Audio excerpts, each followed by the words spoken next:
안녕하세요. 범어도서관 책 읽어주는 사서. 오늘 72번째 도서는 우리 학교에서 발행한 청소년이 알아야 할 과학 이슈를 한 권으로 명쾌하게 담아낸 과학을 달리는 10대 시리즈 중 환경과 생태입니다. 우리에게 닥친 중요한 과제는 무엇일까요? 바로 지구의 환경 보호입니다. 인류의 편리함을 위해서 문명은 발전했지만 편리한 삶이 지구 환경을 파괴했다는 사실을 모르는 사람은 없겠죠. 우리의 행동이 지구를 보호하는 데 유리하지 않았기 때문이죠. 그럼 지금부터 우리가 환경이 직면한 문제를 파악하고 지구를 보호하기 위해 어떤 현재와 미래를 만들어야 할까요? 먼저 이 책의 저자를 소개해드리겠습니다. 이 책의 저자인 소희연 작가님은 서울대학교에서 철학을 공부했고 오랫동안 어린이와 청소년을 위한 책을 읽고 쓰고 만들어 왔습니다. 소희연 작가님의 대표 주서는 타고 갈래 메타버스, 지구를 위해 달려야 공학, 바이러스, 먼지보다 작은 게 세상을 바꾼다고 등이 있습니다. 소희연 작가님은 늘 기울어진 세상에서 어린이 청소년들과 함께 현재의 문제점을 파악하고 해결 방안을 함께 모색하는 데 노력을 쏟고 계십니다.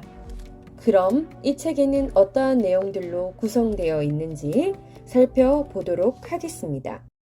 첫 번째, 플라스틱. 우리가 쓰레기라 부르는 어떤 것입니다.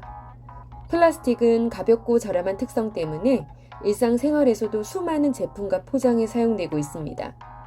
하지만 플라스틱이 아무리 우리에게 좋은 혜택을 제공한다 하더라도 환경에 해롭다는 사실을 부인할 수 없습니다.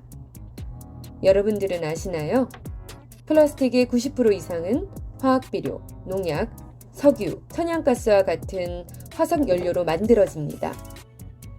화석연료로 만들어진 플라스틱은 버려지고 나서도 아주 오랫동안 지구 온난화에 영향을 미치는 온실가스를 배출합니다. 화석연료를 땅에서 추출하고 이를 수송해 플라스틱을 제조하는 활동 자체가 탄소 집약적이고 온실가스 집약적입니다. 플라스틱이 값이 싸고 적당히 튼튼하여 우리에게 고마운 물질이라는 사실을 인정한다 해도 빨대가 바다 생물의 호흡기를 찌르고 그물이 바다 사자의 목을 옥죄는 현실은 플라스틱에 대한 우리의 선택과 행동을 종용합니다. 날개의 길이가 3-4m가 되는 조류 중 가장 아름다운 새인 엘버트로스는 새끼를 무척 사랑합니다. 엘버트로스는 온종일 둥지에서 먹이를 기다린 새끼에게 플라스틱을 넣어줍니다. 엘버트로스가 일부러 새끼에게 플라스틱을 먹일 리가 없겠죠. 바다를 떠도는 플라스틱에 미생물과 조류가 붙어 번식하면 황화합물 냄새가 풍기는데 이 냄새가 바다 생물이 조류를 먹으면 나는 냄새와 매우 비슷하다고 합니다. 결국 새끼는 어떻게 되었을까요? 새끼 엘버트로스의 배에 플라스틱이 쌓이고 결국 어미도 새끼도 좋지 않은 결말을 맞이합니다. 우리가 이 죽음을 막을 수 있는 건 무엇일까요? 바로 일회용품을 사용하지 않는 것입니다. 세계적으로 권위 있는 과학 잡지인 사이언스 어드밴시스에 실린 전 세계 플라스틱 사용량 통계에 따르면 전체 플라스틱의 40에서 45%가 한 번만 사용하고 버려진다고 합니다. 우리는 놀랍게도 1000년이 지나도 썩지 않는 플라스틱의 거의 절반을 딱 한 번만 쓰고 버리는 거예요. 그럼 플라스틱 사용 국가들을 비교해 보겠습니다. 부끄럽게도 우리나라는 전 세계에서 포장용 플라스틱 사용량이 유럽 플라스틱 제조자 협회 통계로는 세계 2위, 미국 해양보호협회 통계로는 세계 3위라고 합니다.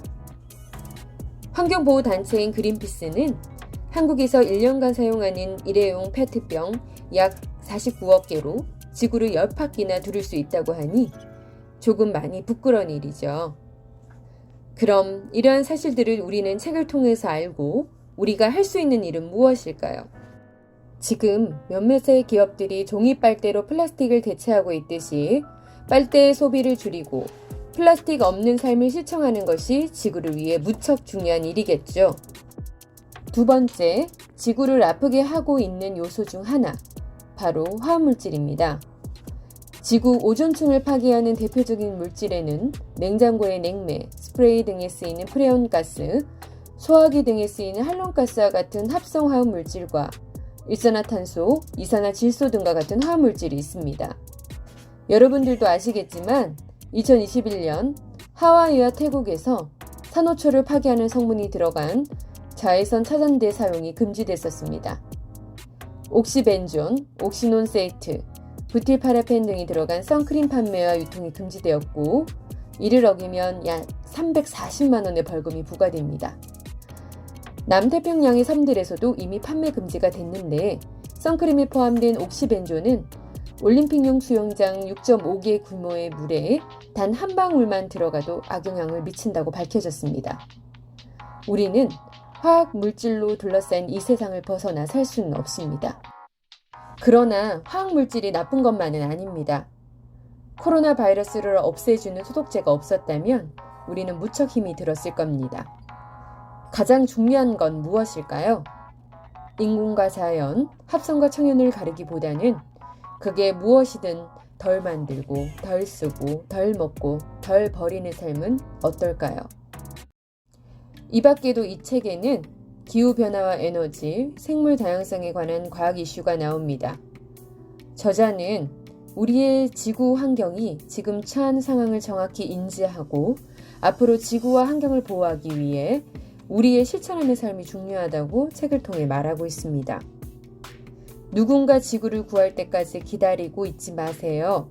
미래가 어떻게 될까라는 걱정 대신 어떤 미래를 만들어야 할까라는 질문이 우리를 나아가게 만듭니다. 네, 지금까지 책 읽어주는 사소였습니다. 감사합니다.